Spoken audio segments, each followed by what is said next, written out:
A reading from the Holy Gospel according to Luke. And they explained the things that were done on the way, and how they had recognized him at the breaking of the bread. Then, while they were talking about these things, Jesus stood in their midst, and he said to them, "Peace be with you. It is I. Do not be afraid." Yet truly, they were very disturbed and terrified, supposing that they saw a spirit. And he said to them, "Why are you disturbed, and why do these thoughts rise up in your hearts? See my hands and feet, that it is I myself. Look and touch. For a spirit does not have flesh and bones, as you see that I have." And when he had said this, he showed them his hands and feet. Then, while they were still in disbelief and in wonder out of joy, he said, "Do you have anything here to eat?" And they offered him a piece of roasted fish and a honeycomb. And when he had eaten these in their sight, taking up what was left, he gave it to them. And he said to them, "These are the words that I spoke to you when I was still with you, because all things must be fulfilled which are written in the law of Moses, and in the prophets, and in the Psalms about me." Then he opened their mind, so that they might understand the Scriptures. And he said to them, "For so it is written, and so it was necessary, for the Christ to suffer and to rise up from the dead on the third day, and, in his name, for repentance and the remission of sins to be preached among all the nations, beginning at Jerusalem. And you are witnesses of these things." The Gospel of the Lord.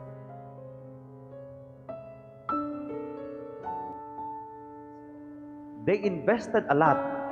Gibiyaan nila ilahang panginabuhian just to follow Jesus. Ilang pamilya, ilang gibiyaan para mosunod ni Jesus because they thought that this person will save them. But then, he was just crucified. Sakit sa ilahang apart, frustrated kaayo sila nga maotoy nahitabo sa ilang gituuhan nga mo'y muluwas nila. But then, we have to go deeper into this experience. Unsay nahitabo? Both of them were hurt, but Jesus initiated the encounter.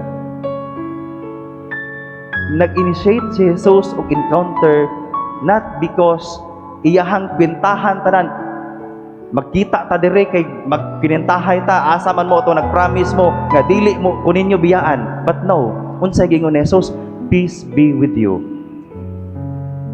I was also hurt, but I want to meet you. Peace na ta." This is our first reflection. Every time we commit sin, nasakitan po nato ang Ginoo. But then, Jesus will always initiate the encounter. Ug moingon si Jesus sa atoa, "Peace na ta. Ikaw ang nakasakit nako, pero ako ang mopasaylo nimo. Peace na ta." Second reflection is this. Kung atong tan-awon, si Jesus man ang nag-initiate og encounter, makita nato dinhi nga He is in control of everything. Nga bisan og nasakitan siya, wala kasabot ang mga disciples, gusto ni Jesus nga makauban taniya bisan og weak ta. In our own brokenness, in our own kanang naatay dahang problema nga gibati ba? I do not know unsay problema nga naa ninyo karon. God will meet you where you are now. Sa sarado nga pultahan, maybe gisirad-an pa nila ning panahon na wala gi-mention sa ebanghelyo. Miadto ang duha ka disciples sa Jerusalem, maybe nagtrangka lang gihapon sila sa ilahang pultahan. They closed their doors, but Jesus went inside. Gitagbo ni Jesus kung asa sila dapit. Asa man sila dapit? Dili sa Jerusalem, kundi naa sila sa ilang kahadlok. Ug mao pud ni ang atong experience. Unsa man ang atong experience karon, God will meet us there. Bagsak man ka sa exam, Kung estudyante ka, nawalaan makagtrabaho karon, na lugi imong negosyo karon, namatayan makagmahal sa pamilya, but always remember, God will meet you there. God will initiate the encounter.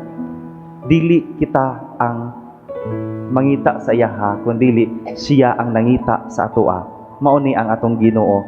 Sometimes makaingon ta asa man ang Ginoo. Sige tagpangita bisag asa, but always one step or more steps ahead ang Ginoo sa atoa nga mo'y nag-una kanato. My third reflection is this. Since God will initiate the encounter, He will meet us not as a king so powerful, but broken as He is. Unsay gingon ni Jesus sa ato ang ebanghelyo? Maingon siya, look at my hands and my feet. Unsay naa sayang kamot ang inagian sa lansang. Kung nasakitan ka karon, naa kay gibati nga sakit, namatayan kag mahal sa pamilya, nalugi imong negosyo, bagsak ka sa exam, God will meet you and He will say to you, ako pod broken, ug nakasabot ko nimo kay pareha ta nga broken.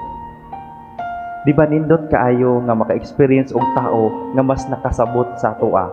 Pero mas nindot nga makigmeet ta sa Ginoo nga mas nakasabot sa atoa kay iya pong giagian ang kasakit nga atong giagian. God will meet us where we are and He will encounter us in His own brokenness. In the Eucharist, it is very meaningful to us nga every time nga i-broke ang bread and we receive this broken bread, we receive Jesus in His own brokenness in order for us to be healed. And this is the meaning of our communion. Gihatag ni Jesus ang iyang kagalingon as broken in order for us who are also broken to be healed. And we have to thank the Lord for this. That we have this Eucharist nga gihalad sa Ginoo ang iyang kagalingon para sa atoa nga gusto niyang masabtan ang atuang tawhanon nga kahuyang ug siya pud mismo gisamaran ang iyang kagalingon para masabtan ang atuang mga samad sa kinabuhi.